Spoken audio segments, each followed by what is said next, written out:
They were anointed contemporaries of some in the first group. So really, these brothers make up part of the second group of the generation. That is significant, and we'll come back to it in a moment. Would you like an easy way to keep the generation straight? An easy way is to consider the situation of Brother Fred W. Franz. Now, you'll see that he's F.W. Hello and welcome to Ex-Witness Awake. Hope you're doing well. I was looking through the Watch Our Library, the videos, and I found one that I thought might be interesting to talk about today. So it's on the subject of stumbling. Yeah. Intro time.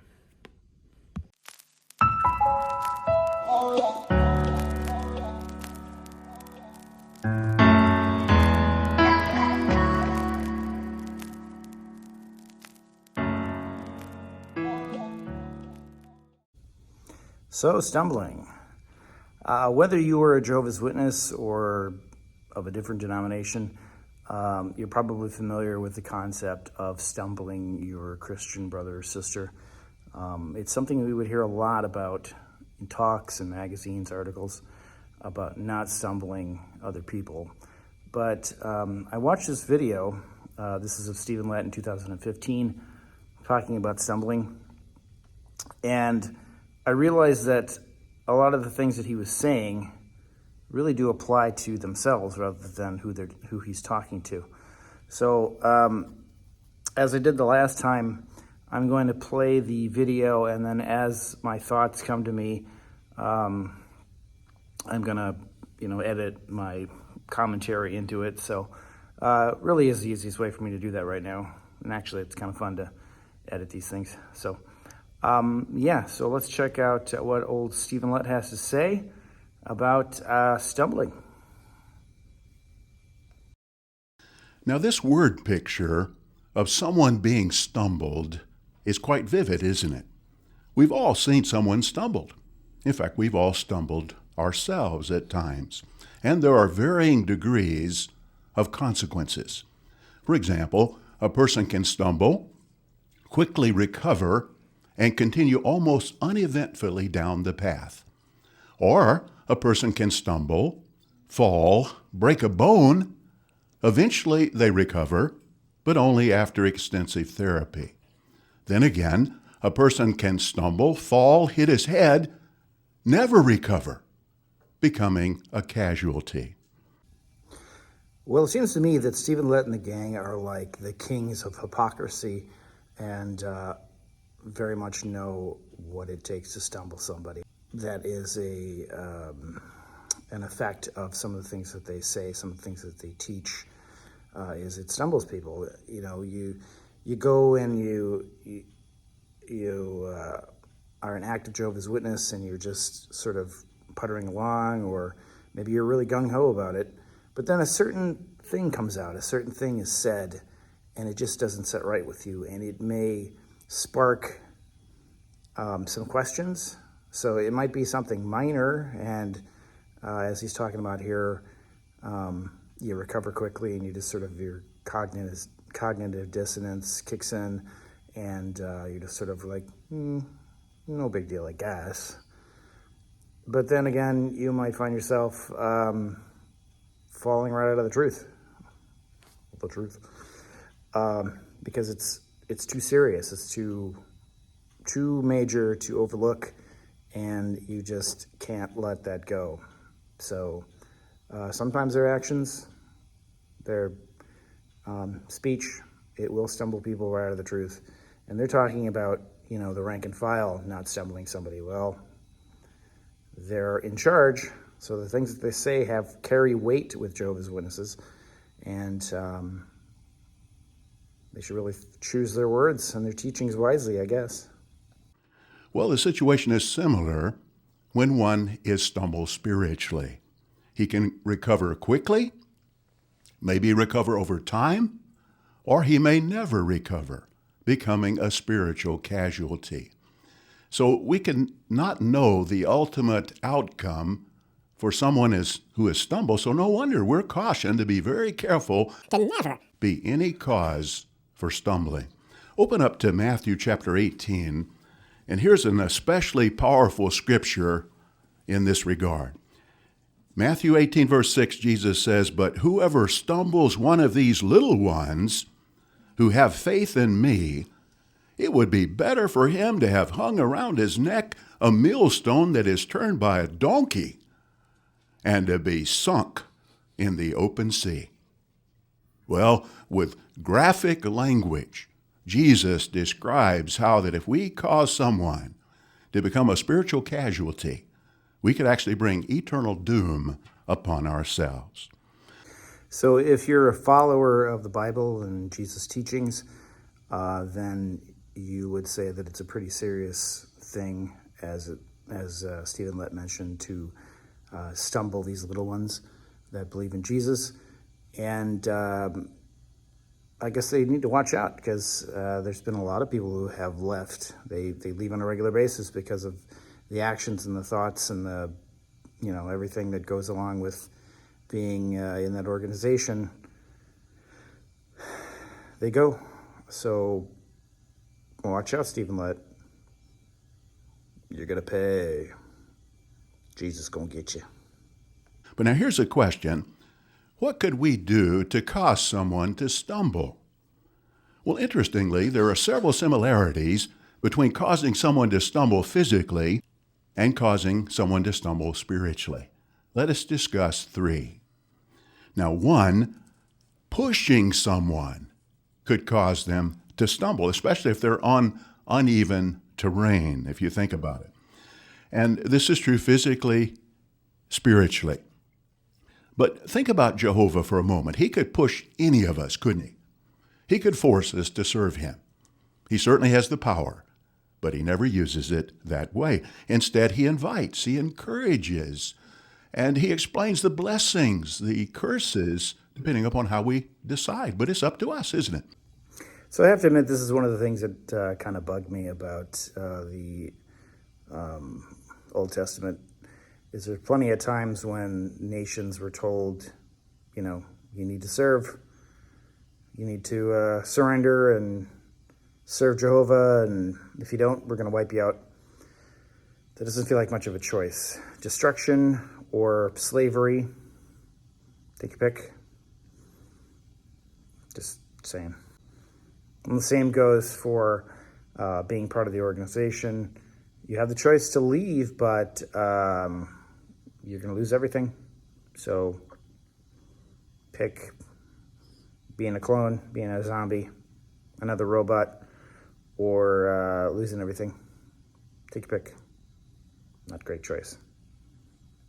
For example, Isaiah 48:18, Jehovah says, "If only you would pay attention to my commandments, then your peace would become like a river, and your righteousness like the waves of the sea." Beseeching, but not forcing. Now think about it. If Jehovah doesn't force, he doesn't want us to force either, does he? For example, parents need to be very careful they don't just simply push their children to serve Jehovah, but rather lovingly, beseechingly, like Jehovah, try to reach the heart and, of course, clearly show them the blessings that will come their way if they do. Get ready for the meeting. I don't want to. As long as you live in my house, young man, you're going to go to the meetings. That's what we do. We're servants of Jehovah. And as long as you live under my roof, you're going to do what I say. Does that seem familiar? Another example, elders should never try to push Jehovah's sheep. I heard an experience about an elder during his part asked the brothers for a show of hands how many were going out in service the next morning. Well, only a few raised their hand. He proceeded to scold the congregation that more should be going out. Well, he then unwisely asked for another show of hands. You guessed it, fewer raised their hand the second time. Well, of course, because this elder was being kind of an ass. Who does that? But think about the comments and the talk that, who was it? Brother Hurd had to say about, are you doing your best? Can you do more? Isn't that pushing people to do more? Take another example. Those who conduct Bible studies should not just try to push their students to do the right thing. You've got to quit smoking. You've got to get rid of those idols. No, not with external pressure, but by motivating their hearts. Hey, you remember that time when Jade and Ethan are studying and she has to give up the weed because it's not medical? Yeah, it happens. You have to give up stuff. They pressure you to give up stuff that you don't necessarily want to. You motivate your students. Or take another example. None of us should try to push schoolmates, workmates, relatives to accept the truth. But don't forget, at every opportunity, you need to try and get them to join the truth. You need to preach to them all the time. See the kids? Find a way to get the conversation started, to play some literature. Your family? Try and throw some conversation in there that's going to lead to Bible truths and placements and more conversations that are going to lead them to become one Jehovah's Witnesses. A pushing approach, shoving approach, even though motivated with sincerity, has actually resulted in people being stumbled away from the truth for many years. Makes me think of the story or the saying that when a person first learns the truth, you should lock them up for about 6 months to contain or minimize the damage they do. Well, that saying is totally erroneous. You shouldn't lock that brother up. You should follow that brother. See, that brother has zeal, doesn't he? But it's true, we probably do need to help him to properly channel that zeal so that he doesn't try to force his relatives or others to accept the truth that he is so excited about.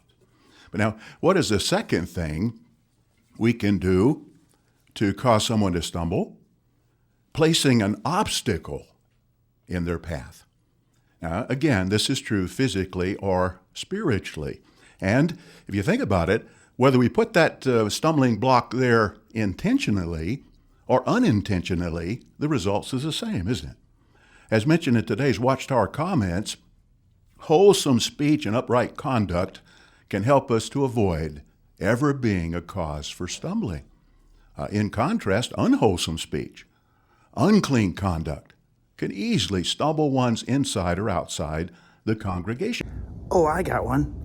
How about having a secret meeting where you tell the elders that they're supposed to shred evidence of the meetings that they have with people when it comes to CSA, so that Satan is going to come after them, looking for evidence that they actually committed a crime or that you were trying to hide it. But now, what about in an area where we have a scriptural right to do something? Now, surely exercising that right, if it stumbles someone, we can't be held accountable for that, can we? Well, open up to 1 Corinthians chapter 8. And here, very interestingly, this scripture answers that question. 1 Corinthians chapter 8, verse 9. It says, "But keep watching that your right to choose does not somehow become a stumbling block to those who are weak." Isn't that interesting? Even our right to choose, if it would stumble someone, we wouldn't exercise that right according to this scripture. Okay, so this part makes me think of the recent part. I don't know if it was in a broadcast or the convention, where they're basically saying if someone does something to, that you might consider taking them to court, why not just be defrauded? Why not just go ahead and lose out because you don't want to make the organization look bad. You don't want to cause bad press. So that's a right to choose. You should be able to choose whether to take somebody to court if there's a reason to. Why would you automatically want to just lose out? That's not fair. The Apostle Paul, in verse 13 of that same chapter, He said he wouldn't even eat meat ever again if it stumbled his brother. Well, like Paul, are we willing to forego our rights regarding, for example, wearing a beard, wearing heavy makeup, using alcohol as just a few examples? Insert image of bearded alcoholic clown. If exercising that right might even possibly stumble someone? But now, what's the third way we could cause someone to stumble? Failing to warn him about a potential trip hazard. We could call this a sin of omission. And again, it applies physically and spiritually. As a physical example, let's say we see the floor has just been mopped, and an unsuspecting person is approaching that wet area. Now, will we warn them? If we don't warn them, they fall, hurt themselves, would we not share some responsibility? Oh boy. So that's a good illustration, putting out a warning sign so somebody doesn't hurt themselves, and that's, smart. But here's another thing. Let's say somebody is gone before the brothers because they have a problem when it comes to abusing children. And so they're disfellowshipped, but they don't announce this person is, one of them. They just cover that part up. They just say they're no longer one of Jehovah's Witnesses. Now that's assuming that they go that far. They might be like, well, there's only one witness, so sorry, your word against them, and nothing happens at all. So in either case, no one is being warned about the potential danger to their children. So isn't that like putting out that warning sign that, sorry, there's a wet floor and you could slip? What can happen? That person could reoffend to the same victim or to new victims, especially the new victims, because they could have avoided being put in that situation if their parents were aware of what's going on. So that's part of the problem, that the elders are told to keep it quiet. There's certain things that people need to know for their safety, and they're not supposed to do it, so they're covering it up. And if you're going to cover up something like that, Stephen Lett, don't you hold some responsibility for that? Yeah. Well, similarly, with spiritual application, Galatians chapter 6, verse 1 tells us that if someone takes a false step before he's aware of it, what are we supposed to try to do? Try to readjust such a person. But then it adds, in a spirit of mildness. Don't push him, but try to gently, lovingly warn and readjust that person. So there we have 3 areas in which we must be careful we never contribute towards someone being stumbled. We don't push others to serve Jehovah. We strive to never even unintentionally put a stumbling block in their path, for example, by insisting on exercising our personal rights. And number 3, we never fail to lovingly warn one whom we see approaching a potential trip hazard. Rather than being any cause for stumbling, we want to be a force for good, don't we? Helping others to stand firm, and even helping ones get up if they have fallen. So just to be clear, everything that comes out of the mouths of the governing body isn't garbage. Sometimes they have they say things that make sense. But the difference is, from the way I look at it and other apostates look at it versus the way that people who are in, is we have now a critical way of thinking. We're not just going to accept everything they say and just go, oh yeah, that makes sense, whatever it is, and just believe it. So That's why I can do these videos and, mine for the things that just don't make sense or things that are hypocritical, things that you can look at from a different perspective. So, in any case, so if somebody has stumbled out of the organization because of the things that the governing body has said or things that happen in a congregation, they fall in, right? They might be in a bad way. They might be going through some really hard times and some difficult emotions, and their whole world is crumbled basically. So that's where we can basically help them out. Help them to get through those times. If they're out of the organization, probably, almost certainly, their support system has been destroyed by the shunning practice. So they do need some help, and if you can, lend a hand for them. It's important. Anyway, I want to thank you for watching my video today, and please like, share, and subscribe, and all that good stuff. I'm made it a goal for the end of the year to make it to 1,000 subscribers. I'd like to reach that milestone. So if you can, please, as I say, like, share, and subscribe, all that good stuff. Please help get the word out. If you like what I do, you can, you can comment, for one thing. That helps. And if you really like what I do, I also have a Patreon that you can contribute to. Every little bit helps. Anyway, I hope you have a great day, and I will catch you later. Bye for now.